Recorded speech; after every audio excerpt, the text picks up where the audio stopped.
یاجوج ماجوج اور انہیں روکنے والی دیوار کا تصور کیا ہے؟ وہ جو دیوار نہ چاٹ سکے۔ انسانوں میں لالچ اور مکاری کے موضوع پر یہ تمثیلی افسانہ مصنف انتظار حسین کا ہے۔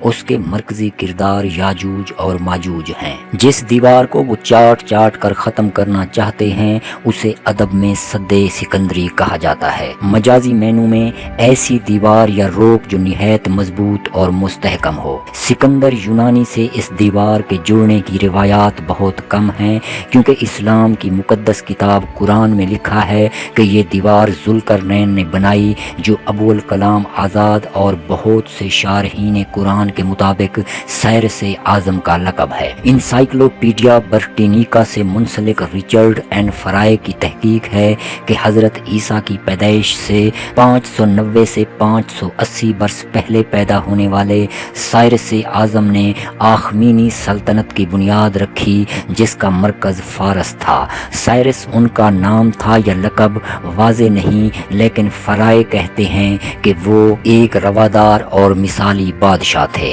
بائبل میں ان کا ذکر بابل میں قید یہودیوں کو آزاد کروانے والے کے طور پر کیا گیا۔ عبرانی اور عربی میں معنی سینگ ہے، پس ذوالقرنین کا مطلب ہوا دو سینگوں والے۔ یہ ان کے جنگی خول یا ہیلمٹ کی جانب اشارہ ہے۔ ابو الکلام آزاد لکھتے ہیں کہ ذوالقرنین کا سراغ بنی اسرائیل کے نبی دانیال کی کتاب میں ملتا ہے، جس میں انہوں نے خواب میں دو سینگوں والے بکرے کو پوری دنیا فتح کرتے دیکھا تھا، جو حضرت دانیال کے ہم اثر سائرس اعظم تھے۔ ایک آیت کے مطابق ذوالقرنین کو اللہ نے براہ راست مخاطب کیا اور شروع کے مفسرین انہیں نبی قرار دیتے ہیں۔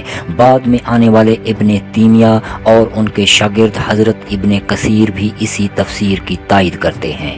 اب یہ جان لیتے ہیں کہ ذوالقرنین نے وہ دیوار کیوں بنائی جسے بہت سے مفسرین قرآن نے سد ذوالقرنین کہا۔ اپنی فتوحات کے زمانے میں ذوالقرنین ایک ایسی جگہ پہنچے جہاں قرآن کے مطابق پہاڑوں کے پیچھے ایک ایسی قوم آباد تھی جو کسی کی بات نہیں سمجھ سکتے تھے۔ کسی مترجم کے ذریعے وہ گفتگو ہوئی ہوگی جس کا احوال قرآن کی 18ویں سورہ الکہف کی آیات کے اس ترجمے میں ہے۔ ان لوگوں نے کہا، ذوالقرنین یاجوج اور ماجوج زمین میں فساد کرتے رہتے ہیں، بھلا ہم آپ کے لیے خرچ کا انتظام کر دیں کہ آپ ہمارے اور ان کے درمیان میں ایک دیوار کھینچ دیں۔ ذوالقرنین نے کہا کہ خرچ کا جو مقدور خدا نے مجھے بخشا وہ بہت اچھا ہے، تم مجھے قوت سے مدد دو، میں تمہارے اور ان کے درمیان ایک مضبوط اوٹ بنا دوں گا۔ تو تم لوہے کے تختے لاؤ، یہاں تک کہ جب اس نے دونوں پہاڑوں کے درمیان کا حصہ برابر کر دیا اور کہا کہ اب اسے دھونکو، یہاں تک کہ جب اس کو دھونک دھونک کر آگ کر دیا تو کہا کہ اب میرے پاس تانبا لاؤ، اس پر پگھلا کر ڈال دوں۔ پھر ان میں یہ قدرت نہ رہی کہ اس پر چڑھ سکیں اور نہ یہ طاقت رہی کہ اس میں نقب لگا سکیں۔ بولا کہ یہ میرے پروردگار کی مہربانی ہے۔ اسلام سے پہلے آنے والے مذاہب کے پیروکاروں میں بھی اس واقعے کے حوالے سے روایت موجود تھی۔ محقق میٹ سٹیفن بتاتے ہیں کہ یاجوج اور ماجوج سے منسلک سب سے اہم روایتوں میں سے ایک سد سکندری کی روایت تھی۔ سکندر یونانی نے دیوار ان غیر مہذب اور وحشی لوگوں کو آخری وقت تک قید کرنے کے لیے بنائی تھی۔ اب مذہب اور روایات کے ذریعے دیکھتے ہیں کہ یہ غیر مہذب اور وحشی لوگ کون ہیں۔ یاجوج اور ماجوج کون ہیں؟ میٹ سٹیفن کی انسائکلوپیڈیا برٹینیکا کے لیے تحقیق ہے کہ عبرانی بائبل میں یاجوج وہ ہے جس کے اسرائیل پر حملہ آور ہونے کی پیش گوئی کی گئی، اور ماجوج وہ سرزمین ہے جہاں سے وہ آیا۔ اسرائیل حضرت یعقوب کا لقب ہے جو یہود کے 12 خانوادوں کے جد اعلیٰ ہیں، انہی کی نسبت سے یہود بنی اسرائیل کہلاتے ہیں۔ مسیحی صحیفوں میں یاجوج اور ماجوج کو خدا کے لوگوں کے خلاف بری طاقتیں کہا گیا ہے۔ امریکہ میں Ghamidi centre of Islamic learning deals سے منسلک محقق نعیم احمد بلوچ کے مطابق اکثر الہامی روایات پر یقین رکھنے والے محققین کے نزدیک یہ حضرت نوح کے بیٹے یافس کی اولاد ہیں۔ نعیم احمد بلوچ کہتے ہیں کہ یاجوج ماجوج کوئی مافوق الفطرت قوم نہیں، یہ یورپ اور ایشیا کے سنگم موجودہ ترکی میں آباد ہوئے۔ مرکزی تہذیبی روایات سے دور ہونے کی وجہ سے ان قبائل نے لوٹ مار، شکار اور غارت گری کو پیشہ بنایا۔ 500 سے 600 قبل مسیح کے درمیان یہ قبائل قفقاز کے علاقے کے لوگوں کے لیے درد سر بن گئے، تب اس وقت کے ایک عادل بادشاہ ذوالقرنین جو ابو الکلام آزاد سمیت متعدد محققین کے نزدیک سائرس اعظم تھے، نے ایک دھاتی دیوار ایک درے کو بند کرنے کے لیے بنائی۔ اس سے ان کی غارت گری سے نجات مل گئی۔ اس واقعے کی تفصیل ہمیں قرآن کی سورہ کہف میں ملتی ہے۔ ابو الکلام آزاد ترجمان القرآن میں لکھتے ہیں کہ یاجوج اور ماجوج کے نام پہلی بار عہد نامہ عتیق میں آئے ہیں، اس کے بعد یہ نام ہمیں مکاشفات یوحنا میں بھی ملتے ہیں۔ اسلامی اسکالر جاوید احمد غامدی کے مطابق یہ دونوں حضرت نوح کے بیٹے یافس کی اولاد میں سے ہیں جو ایشیا کے شمالی علاقوں میں آباد ہوئی۔ پھر انہی کے بعض قبائلی یورپ پہنچے اور اس کے بعد امریکہ اور آسٹریلیا کو آباد کیا۔ صحیفہ حزقی ایل میں ان کا تعارف روس، ماسکو اور بالسک کے فرما روا کی حیثیت سے کرایا گیا۔ روایت ہے کہ اور خداوند کا کلام مجھ پر نازل ہوا کہ اے آدم زاد، جوج کی طرف جو ماجوج کی سرزمین کا ہے اور روش اور مسک اور توبل کا فرما روا ہے، متوجہ ہو اور اس کے خلاف نبوت کر۔ پس اے آدم زاد تو جوج کے خلاف نبوت کر اور کہے خداوند خدا یوں فرماتا ہے، دیکھ اے جوج، روش، مسک اور توبل کے فرما روا، میں تیرا مخالف ہوں اور میں تجھے پھرا دوں گا اور تجھے لیے پھروں گا اور شمال کی طرف اور شمال کی دور اطراف سے چڑھاؤں گا۔ یوحنا کے مکاشفہ میں یاجوج اور ماجوج ناموں کا اطلاق شیطانی قوتوں پر ہوتا ہے جو وقت کے اختتام پر عظیم جدوجہد میں شیطان کے ساتھ شامل ہوں گی۔ یاجوج اور ماجوج کے بارے میں بائبل کے حوالہ جات بعد کے مفسرین کی توجہ کا مرکز بن گئے، جنہوں نے انہیں مخصوص افراد اور مقامات کے ساتھ جوڑنے کی بار بار کوشش کی۔ یہودیوں اور مسیحیوں دونوں کی قیادت سے متعلق کتابوں اور دیگر ایسی تحریروں میں ان کی شناخت اسرائیل کے 10 گم شدہ قبائل سے بھی کی گئی۔ اسٹیفن کے مطابق بائبل میں یاجوج اور ماجوج کے حوالے اگرچہ نسبتاً کم ہیں، لیکن انہوں نے قیامت سے متعلق ادب اور قرون وسطیٰ کے قصے کہانیوں میں ایک اہم مقام حاصل کیا۔ تواریخ 4:5 میں یاجوج کی شناخت یوئیل نبی کی اولاد کے طور پر کی گئی، جسے خدا نے اسرائیل کی سرزمین کو فتح کرنے کے لیے بلایا۔ تواریخ کی کتاب کے 2 حصے ہیں۔ تواریخ کے مؤلف علماء یہود کے مطابق عزرا ہیں اور متعدد راسخ العقیدہ مسیحی علماء بھی اس نظریہ سے متفق ہیں۔ یہ دونوں کتابیں 450 قبل مسیح سے 425 قبل مسیح کے درمیان تالیف کی گئیں۔ ان کتابوں میں بعض ایسے مواخذوں کا ذکر موجود ہے جو شاہان یہودا اور شاہان اسرائیل کے واقعات پر مشتمل تھے، جن کی مدد سے عزرا نے ان کتابوں کی تالیف کی۔ ان کتابوں کے بعض واقعات سموئیل اور سلاطین کی کتابوں میں لکھے واقعات سے ملتے جلتے ہیں، لیکن مؤلف نے اپنی اس تالیف میں کئی اور مواخذوں کے نام بھی درج کیے ہیں جو بائبل میں شامل نہیں۔ اس میں مزید ہے کہ دنیا بھر کی افواج کے ایک عظیم اتحاد کے ساتھ یاجوج اور اس کی پوری فوج اسرائیل پر زمین کو ڈھانپنے والے بادل کی طرح حملہ کریں گے اور شہروں کو تاراج کریں گے اور لوٹ مار کریں گے۔ مکاشفہ یوحنا میں لکھا ہے، شیطان 1000 سال تک جکڑے رہنے کے بعد رہا ہو جائے گا اور خدا کے خلاف اٹھ کھڑا ہوگا۔ وہ نکلے گا اور دنیا کی قوموں یاجوج اور ماجوج کو دھوکہ دے گا اور ان کو بڑی تعداد میں اکٹھا کر کے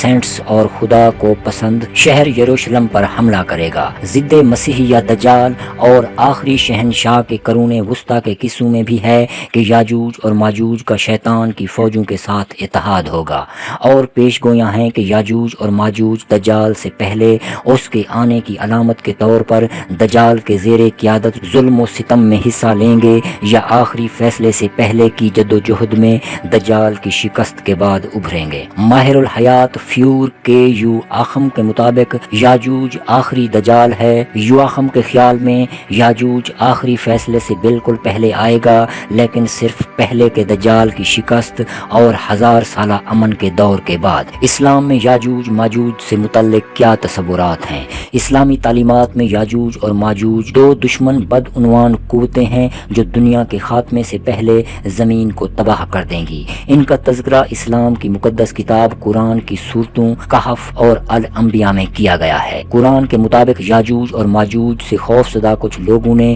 ذوالقرنین کو یاجوج اور ماجوج کو روکنے کے لیے دیوار تعمیر کرنے پر آمادہ کیا۔ اس دیوار دیوار سے نہ تو پار اترا جا سکتا ہے اور نہ ہی اس میں نقب لگائی جا سکتی ہے۔ پیغمبر اسلام حضرت محمد کی ایک حدیث ہے کہ وہ ہر رات فرار ہونے کی کوشش میں دیوار کے نیچے کھودتے ہیں، مگر ہر صبح یہ معلوم ہوتا ہے کہ دیوار اللہ نے بحال کر دی ہے۔ بعد کی کچھ روایات یاجوج اور ماجوج کے تصور کو وسعت دیتی ہیں، ان کی مختلف وضاحتیں فراہم کرتی ہیں۔ اسٹیفن کہتے ہیں کہ ان روایات کے مطابق کچھ یاجوج اور ماجوج دیوار کی طرح لمبے ہیں اور کچھ اپنے کانوں کو خود پر لپیٹ لیتے ہیں۔ غامدی کہتے ہیں کہ یوحنا کے مکاشفہ سے معلوم ہوتا ہے کہ ان کے خروج کی ابتدا پیغمبر اسلام کی باسط سے 1000 سال بعد کسی وقت ہوگی۔ اس زمانے میں یہ زمین کو چاروں طرف سے گھیرے ہوئے ہوں گے، اور جب ہزاروں برس پورے ہو چکے ہوں گے تو شیطان قید سے چھوڑ دیا جائے گا اور ان قوتوں کو جو زمین کی چاروں طرف ہوں گی یعنی یاجوج اور ماجوج کو گمراہ کر کے لڑائی کے لیے جمع کرنے کو نکلے گا۔ ان کا شمار سمندر کی ریت کے برابر ہوگا اور وہ تمام زمین پر پھیل جائیں گے اور مقدسوں کی لشکرگاہ اور عزیز شہر کو چاروں طرف سے گھیر لیں گے۔ سورہ کہف میں بیان کیے گئے مکالمے کے آخری حصے میں ذوالقرنین کے الفاظ ہیں کہ یہ میرے پروردگار کی مہربانی ہے، جب میرے پروردگار کا وعدہ آ پہنچے گا تو اس کو ہموار کر دے گا اور میرے پروردگار کا وعدہ سچا ہے۔ اگلے حصے میں قرآن کے الہامی الفاظ ہیں، اس روز ہم ان کو چھوڑ دیں گے، روئے زمین پر پھیل کر ایک دوسرے میں گھس جائیں گے اور سور پھینکا جائے گا تو ہم سب کو جمع کر لیں گے۔ نعیم بلوچ کہتے ہیں کہ قرآن میں یہ نہیں بتایا گیا کہ یہ قبائل جب اس دیوار کو توڑ ڈالیں گے یا چاٹ جائیں گے تو قیامت قریب ہوگی۔ البتہ ان کا کہنا ہے کہ قرآن کی ایک دوسری سورۃ الانبیاء میں قیامت کی نشانی کے طور پر کہا گیا ہے کہ جب دنیا بھر کی یاجوج ماجوج یعنی یافس کے بیٹوں کی نسل کا تسلط قائم ہو جائے گا تو قیامت قریب ہوگی، اور ممکن نہیں کہ جس قوم کو ہم نے ہلاک کر دیا ہو وہ پھر پلٹ سکے، یہاں تک کہ یاجوج ماجوج کھول دیے جائیں گے اور ہر بلندی سے وہ نکل پڑیں گے، اور وعدہ برحق کے پورا ہونے کا وقت قریب آنے لگے گا تو ان کی آنکھیں پھٹی کی پھٹی رہ جائیں گی جنہوں نے کفر کیا تھا، کہیں گے کہ ہائے ہماری کم بختی، ہم اس چیز کی طرف سے غفلت میں پڑے ہوئے تھے بلکہ ہم خطا کار تھے۔ ابو سعید خدری سے پیغمبر اسلام کی حدیث روایت ہے کہ یاجوج ماجوج کے خروج کے بعد بھی بیت الحرام کا حج اور عمرہ ہوتا رہے گا۔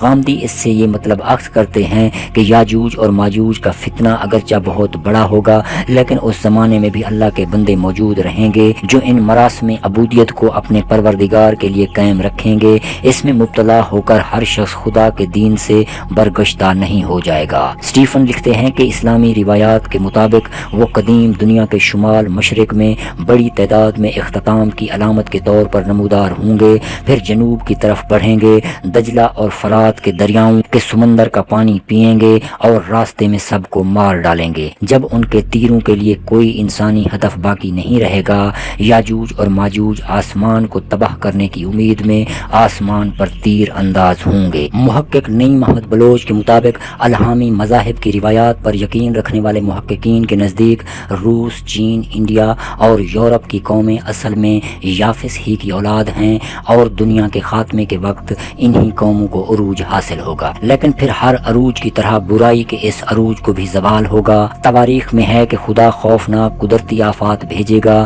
جو یاجوج اور اس کی افواج کو تباہ کر دے گی۔ یاجوج کی شکست خدا کی عظمت اور تقدس کو ظاہر کرے گی اور خدا اور اس کے لوگوں کے درمیان اچھے تعلقات بحال کرے گی۔ یوحنا کے مکاشفہ کے مطابق ان کا فساد جب انتہا کو پہنچے گا تو ایک آگ آسمان سے اترے گی اور قیامت کا زلزلہ برپا ہو جائے گا۔ مکاشفہ میں لکھا ہے کہ خدا ان کو تباہ کرنے کے لیے آسمان سے آگ بھیجے گا اور آسمان پر سے آگ نازل ہو کر انہیں کھا جائے گی اور پھر آخری فیصلہ برپا کرے گا۔ اسلامی روایات ہیں کہ اللہ تعالیٰ ان کی گردنوں پر کیڑے ڈالے گا جو ان کے کان اور ناک کو بھر دیں گے، اس طرح وہ ہلاک ہو جائیں گے۔ پیغمبر اسلام سے منسوب ایک روایت ہے کہ وہ آسمانوں کی جانب تیر پھینکیں گے جو خون آلود پلٹیں گے، بالآخر اللہ تعالیٰ ان کی گدیوں پر ایسا کیڑا پیدا فرما دیں گے جس سے ان کی ہلاکت واقع ہو جائے گی، لیکن اس روایت کو ابن کثیر اور محدثین کی بڑی اکثریت نے ضعیف قرار دیا۔